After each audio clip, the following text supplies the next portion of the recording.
नहमदुहु व नसल्ली अला रसूलिहिल करीम। मुअज़्ज़ज़ सामीन व नाज़रीन, अस्सलामु अलैकुम व रहमतुल्लाहि व बरकातुहू। दोस्तों, ये वीडियो बना रहे हैं दरअसल एक सवाल के जवाब में। ये किसी ने सवाल किया है कमेंट बॉक्स के अंदर कि मेरे पीछे एक डैन है और वो डैन जादूगर है, वो मेरे पीछे पड़ी हुई है, जादू करती है, तो इसका हल बताएं। यहाँ एक बात जहन नशीन कर लें कि जिन्नात जादू करते हैं। जिन्नात के अंदर काफ़ी सारी किस्में हैं, और ये जिन्नात जो जादू करते हैं, ये जादू पुरअसर भी बहुत होता है, इसके अंदर ताकत भी बहुत ज़्यादा होती है। और ये जिन्नात जब जादू करते हैं, इसका दूसरा नुकसान ये भी होता है कि फ़ौरी असर अंदाज होता है, क्योंकि ये लहरों को लेकर, तासीरों को लेकर फ़ौरी तौर पर वहाँ पहुँच जाते हैं, और यूं ही अगले बंदे के जिस्म के अंदर मसाम के ज़रिए दाखिल हो जाते हैं, और यूं ये दाखिल होते हैं तो अपना काम शुरू कर देते हैं। और बाज़ दफ़ा ये करीब ही में इंसान के करीब हो खड़े होकर जादू कर देते हैं, बंदे को पता ही नहीं चलता। तो जिन्नात की कई किस्में हैं, बहुत सारी अक़साम हैं। छोटी-मोटी जो जिन्नात की अक़साम हैं, वो अगर जादू करें तो उसका असर इतना नहीं होता। जो बड़ी होती हैं, जैसे देव हो गया, या चुड़ैल हो गई, या डैन हो गई, तो इस तरह की जो चीज़ें होती हैं, ये इनका जादू बहुत ज़्यादा पावरफुल होता है, बहुत ज़्यादा ताकत वाला होता है, और इसका फ़ौरी असर हो करने वाला भी होता है। इसके नुकसानात क्या होते हैं और कैसे-कैसे असर अंदाज़ करते हैं? तो एक तो ये है कि ये जादू जो है अगले बंदे के कमर के ऊपर, मोहरों के ऊपर, दिमाग के ऊपर और जिस्म के ऊपर असर अंदाज़ होता है।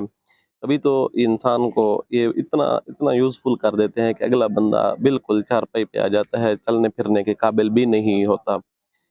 तो ये बाज़ दफ़ा यूँ भी होता है कि अपनी चीज़ें पीछे रख देते हैं, तावीज़ वग़ैरह जैसे चिप टैप होती है, तो उसको पीछे रख के उसके ज़रिए भी अपना असर डालते रहते हैं। इससे बिल्कुल नहीं घबराना चाहिए। आप सोच रहे होंगे कि इतना डेंजरस चीज़ है तो इसका इलाज कैसे करें? आप परेशान हो रहे होंगे, तो इसमें परेशानी वाली कोई बात नहीं है। परेशान वो हो मशहूर मक़ूला है कि परेशान वो हो जिसका रब ना हो।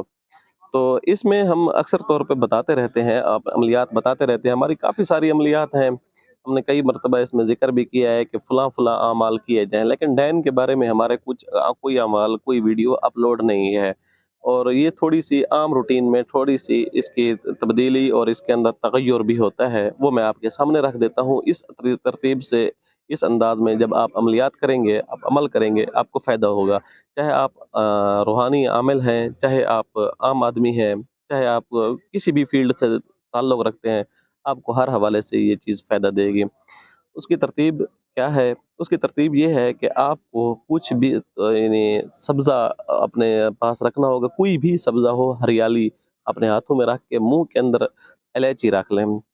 इलायची रख लेने के बाद सूरत मुज़म्मिल को 11 मरतबा पढ़ें। जब सूरत मुज़म्मिल गया अगर खुद कर रहे हैं तो सूरत मुज़म्मिल 11 मरतबा पढ़ें, अगर कोई आपका दूसरा बंदा इलाज कर रहा है तो उसकी तादाद 21 मरतबा होगी। 21 मरतबा पढ़ते ही उसके जिस्म के अंदर से पटाखों की आवाज़ें निकलना शुरू हो जाएँगी, और यूँ ये आवाज़ें निकलेंगी तो इसका आप उस बंदे को, मरीज़ को भी महसूस होगा, और जितने बंदे वहाँ बैठे होंगे उनको सबको इस चीज़ का पता भी चलेगा, असरात महसूस भी होंगे। और जो मरीज़ होगा उसको जैसे हड्डी वग़ैरह जलती है या बाल जलते हैं, इस तरह की स्मेल भी आएगी। मुमकिन है उसको वहाँ उस वक़्त बदबू सी ऐसी महसूस हो कि जिससे कै आना शुरू हो जाए, तो इससे घबराना नहीं है। कै आ जाए तो कोई बड़ी बात नहीं है, इसमें आपने फ़ौरन सूरत कारिया पढ़ लेनी है। इंशाअल्लाह उस कै का जो तसलसल होगा वो टूट जाएगा, और तबीयत मैदे के ऊपर वो चीज़ असर अंदाज़ नहीं हो सकेगी। अब उसका सूरत मुज़म्मिल 21 मरतबा जब आप दम करेंगे, उससे मुमकिन है, ऐन मुमकिन है उसके पखाने की हाजत होना शुरू हो जाए। तो अगर हाजत हो जाए तो कोई बात नहीं, करने दें। ना करने देंगे तो उल्टी की सूरत में वो ज़हर बाहर निकलेगा, वो जादू बाहर निकलेगा, उसके असरात बाहर निकलेंगे। तो दूसरा आपने क्या करना है, इसको 1 घंटे के बाद 1 घंटा गुज़ार लें, उसके बाद आपने 33 आयात मंज़ल इसके बालों को पकड़कर, पेशानी के बालों को पकड़कर आपने 33 आयात मंज़ल को दम कर लेना है। 33 आयात मंज़ल जब आप दम करेंगे, इसमें जो आफ़ा हसिबतुम अन्नमा खलक़नाकुम अबसन व अन्नकुम इलैना ला तुरजऊन फ़तअल्लाहुल मलिकुल हक़ ला इलाहा इल्ला हुवा रब्बुल अर्शिल करीम, ये सूरत की आखिर तक जो आयात आती हैं 33 आयात मंज़ल में, तो इन आयात को आपने 72 मरतबा पढ़ना है। तो तो इससे फ़ायदा क्या होगा, वो डैन वहाँ से भागना शुरू कर देगी। वो अगर उसके मरीज़ के करीब है तो वो दूर भाग जाएगी, अगर दूर है तो उसका असर जो होगा, वो जो एक लहरें आ रही होंगी, जो तस्वीरें आ रही होंगी, वो टूट जाएँगी। यूँ ही ये तासीरें टूटेंगी तो आपका अमल कारगर होना शुरू हो जाएगा और आप मरीज़ को उसके हसार से, उसके चुंगल से आज़ाद करना शुरू कर देंगे। इंशाअल्लाह अल्लाह तबारक व तआला के फ़ज़ल व करम से वो आज़ाद हो जाएगा। लेकिन यहाँ एक अहम और बहुत पते की बात बताता चलूँ कि बाज़ डैन जो होती हैं वो रजत करना शुरू, उनको तजर्बा होता है कि अमल को वापस पलट दें। आप जो कर रहे होंगे, इसमें ये बड़ी मोहतात अंदाज़ में आपने ये करना है कि उसके ऊपर वार नहीं करना।